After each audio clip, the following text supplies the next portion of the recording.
Eu não acredito que foi por um acaso essa briga entre o Rubio e o Musk. E eu vou mostrar para você por que eu não acredito nisso. Bom, você ficou sabendo, teve uma rusga ali, uma refrega, como diz um amigo meu, no interior lá da Casa Branca. O Rubio, aconteceu o seguinte, do lado de fora de uma sala, onde estavam os dois, e o Trump, estava um repórter do New York Times. Veja bem, estava ali. Aí começa a briga entre o Musk e o Rubio, porque o Rubio, não, segundo o Musk, não está seguindo as orientações dele para promover os cortes lá das pessoas, dos funcionários que ele acredita que tem que promover os cortes.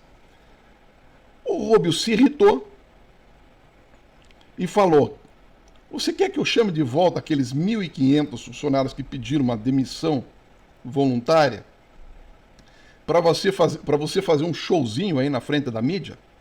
Ai, ai, ai, ai, ai. Olha o que o Rubio falou na frente do Trump. Algumas pessoas acham que isso é normal, que em se tratando de Donald Trump essas discussões são conversas, não tem nada de discussão, não tem nada de embate, né? Mas eu tenho uma opinião diferente. E eu vou dizer para vocês qual é essa opinião diferente. Mas, para isso, eu vou ter que estabelecer algumas bases aqui da nossa conversa. Primeiro aspecto. Num sistema democrático, num regime democrático, é muito normal que algumas pessoas sejam chamadas para ajudar o candidato a vencer a eleição. Certo? Chamadas ou usadas. Nós sabemos que num regime democrático, o vice, por exemplo, tem uma importância muito grande. Quando nós tivemos aí o Collor ganhou a eleição, mas ganhou a eleição para o Itamar. O Tancredo ganhou a eleição, mas ganhou a eleição para o Sarney. Então existe isso. Existe esse aspecto. Algumas pessoas são chamadas para ajudar ou usadas por grupos poderosos, as famosas forças ocultas, que estrategicamente colocam aquelas pessoas ali para chegar ao poder e depois varrem do mapa. Muito bem. Esse é um aspecto. O segundo aspecto que eu quero colocar tem a ver com o processo de consultoria. Uma consultoria, muitas vezes o empresário ele chama o consultor para implantar medidas impopulares que, se fosse ele que desse o canetaço, ele teria problema na continuidade com os funcionários. Então ele contrata alguém para fazer aqueles cortes, aquelas mudanças, esse alguém é bem pago e sai fora, e o vilão da história é o consultor. Muito bem. Estabelecidas essas premissas, vamos voltar ao caso do Rubio aí, do Trump e do Elon Musk. O que eu acredito que esteja acontecendo? O Elon Musk foi chamado para participar do governo porque ele botou centenas de milhões de dólares na campanha do Donald Trump. Certo? Donald Trump gosta disso aqui, de poder e de grana. Não confunda poder com grana. Tá? Poder é muito mais importante do que grana. Mas no caso do Musk é grana. Por que ele foi chamado devido ao patrocínio? Porque, claro, não tem nada a ver o Elon Musk com o governo do Trump. O Trump está dizendo para furar poços de petróleo, certo? O Elon Musk está vendendo carro elétrico. O Trump está colocando taxação nos importados do México e do Canadá. O Elon Musk precisa mandar o carro para fora, volta, tal. E estava abrindo, inclusive, uma fábrica de 5 bilhões de dólares no México. Certo? Então, quer dizer, não é natural. Não é natural esse chamamento do Trump em relação ao Musk. Mas chamou por quê? Chamou por dois motivos. Porque botou lá 100 milhões, 200 milhões de dólares, o valor, não sei. Se você souber, comente aqui. Qual foi o dinheiro que Elon Musk botou na campanha? E outra, que ele precisava de um cara descartável. É essa a questão. Um cara descartável para fazer o serviço sujo. Então ele bota o Elon Musk lá, com o filho dele no salão oval, tá? né, dando risada, coitado do cara. Teve uma carreira brilhante aí, né, como empresário, e está correndo o risco de ver tudo afundar, porque começaram os boicotes. E agora, além dos boicotes, começaram as manifestações, e agora era o que faltava: pressão interna. Então eu vou dizer para vocês o que aconteceu. Chamaram esse repórter do New York Times para ouvir a refrega entre o Elon Musk e o Rubio. O Trump orientou o Rubio a fazer essa confusão toda, a pressionar. Para quê? Para que o Elon Musk sinta-se mal, perca a moral, afete sua imagem e peça para sair. Simples, cara. Aí fica tudo certo. Fica tudo certo. O Trump vai poder dizer para o eleitorado dele: olha, o Elon Musk saiu, não quis mais ficar, as manifestações, assim por diante. Vai jogar o problema numa pretensa fragilidade moral do Elon Musk. Então, cara, olha, cara rico como o Elon Musk sendo colocado numa arapuca dessa. Mas é o que eu volto a dizer. Ele é rico, mas não se compara às famílias que comandam a economia do Ocidente. Que, aliás, o Putin já falou a respeito de uma dessas famílias. Ele disse assim: família tal não pisa aqui no território russo, porque ele atribui a essa família ele ter sido escanteado lá na época da dissolução da Rússia, que teve que ser motorista de aplicativo, taxista. Tá certo? Então diz: esses caras não pisam aqui. Muito bem. Então, o Elon Musk é bilionário, mas não se compara. Veja, BlackRock, Vanguard, esses caras aí administram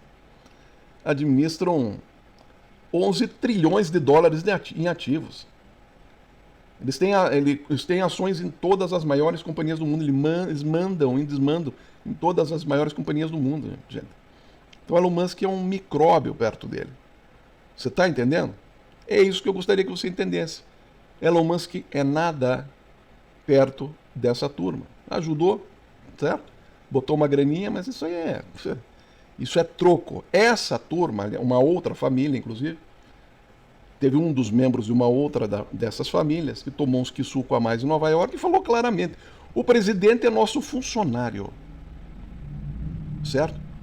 Quem manda realmente, né, é o presidente do Federal Reserve, do banco lá central americano, que é independente, gente, não faz parte do governo, é uma instituição independente.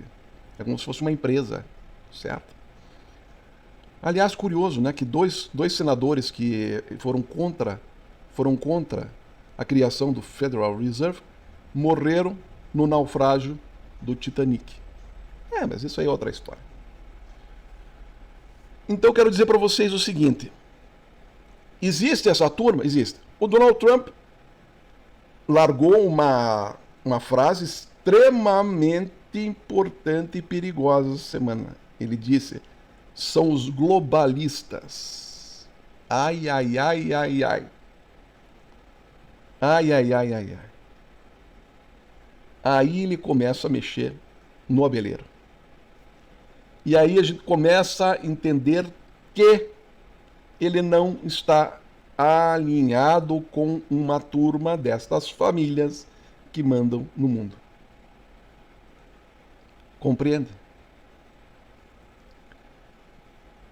Então, os próximos dias aqui, porque os globalistas, eu vou dizer o seguinte, inclusive existem instituições judaicas que já colocaram isso, para não usar esse termo, porque eles, globalistas, é associado a movimentos antissemitistas. Você está me entendendo? Está associado às duas palavras. Então, os judeus dizem que quando não querem falar diretamente um ataque aos judeus, eles usam esse termo globalistas. Mas o fato é que esses caras comandam a economia e no primeiro dia lá de implantação dos impostos, a queda na Bolsa de Valores nos Estados Unidos foi um recado. Só a Amazon perdeu 80 bi nessa brincadeira. 3,8% perdeu no primeiro dia ali. O fato é que o próprio Donald Trump pode estar sendo usado por esses caras, por essas forças ocultas, por esses globalistas. E que ele sabe disso e agora vai começar a levantar a lebre, né? Bota os perdigueiros aí no campo para levantar aí as perdizes, né? Ele quer levantar as perdizes agora para começar a tirar. Por quê?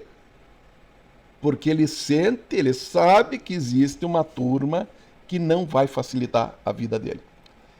E aí existe o porquê dessa turma não querer facilitar o governo dele. Primeiro, porque essa turma está infiltrada nos democratas, é a primeira hipótese. A segunda hipótese é que essa turma quer o caos, quer quebrar os Estados Unidos para poder comprar as ações das empresas a preço de banana. Então não tem interesse em que dê certo, está entendendo? Eles conseguem vender as ações, provocar uma correria, né? Os pequenos vão vender, certo? Vão vender bastante, daí eles vão lá e recompram as ações em baixa e passando algum tempo eles dominam totalmente, eles já dominam quase que totalmente a economia dos Estados Unidos. Mas a partir de uma manobra dessa, os Estados Unidos é deles. É deles. Você está me entendendo? Estados Unidos é dele. Na época do Napoleão, uma dessas famílias, reza a lenda, que lá na Inglaterra eles sabiam que o Napoleão ia perder a guerra, porque tinha espião infiltrado no exército de Napoleão. Só que eles disseminaram o boato lá na Inglaterra que o Napoleão ia ganhar a guerra, certo? Ia dominar a Inglaterra. E a partir disso aí eles começaram a usar influencers para vender as ações, e eles começaram também a vender. Deu uma correria, as ações foram lá no chinelo, claro, porque o Napoleão tomando conta, aquelas ações não valem nada. Só que ele sabia que o Napoleão estava se entregando, certo? E quando as ações caíram por completo, reza a lenda que eles foram lá e compraram todas as ações. Aí Napoleão se entregou e a partir disso essa família dominou a economia da Europa. Aliás, é a mesma família do qual o Putin diz: vocês não entram aqui na Rússia. Então tem muita coisa em jogo. Tem muita coisa em jogo. Nossos presidentes aqui, para você ter uma ideia, nossos presidentes aqui, eles têm que passar por uma entrevista de emprego lá nos Estados Unidos. Se essas famílias não aprovarem, eles usam alguns órgãos oficiais, né? Se essas famílias não aprovarem, o cara, não, nada disso. Não vai ser não. Ou se for, vai ser um presidente representativo. Quem manda vai ser o outro e o outro é nosso. Você está me entendendo como é que funciona? Então o que eu quero dizer para vocês é o seguinte. Na minha opinião, o repórter do New York Times foi chamado para estar lá. Ouvir ali, encostar o ouvido na porta ali. O Marco Rubio provocou a briga, tá? Tirou um sarro do Elon Musk na frente do Donald Trump e com o repórter ouvindo, daí caiu na mídia e agora o Elon Musk tem que comprar um nariz de palhaço porque é isso que estão pensando dele. O cara foi usado, tá sendo impopular, as ações estão caindo, os carros estão vendendo menos e ele está lá de bobalhão dizendo que ama o Donald Trump. É isso, gente. Vamos aguardar os próximos movimentos.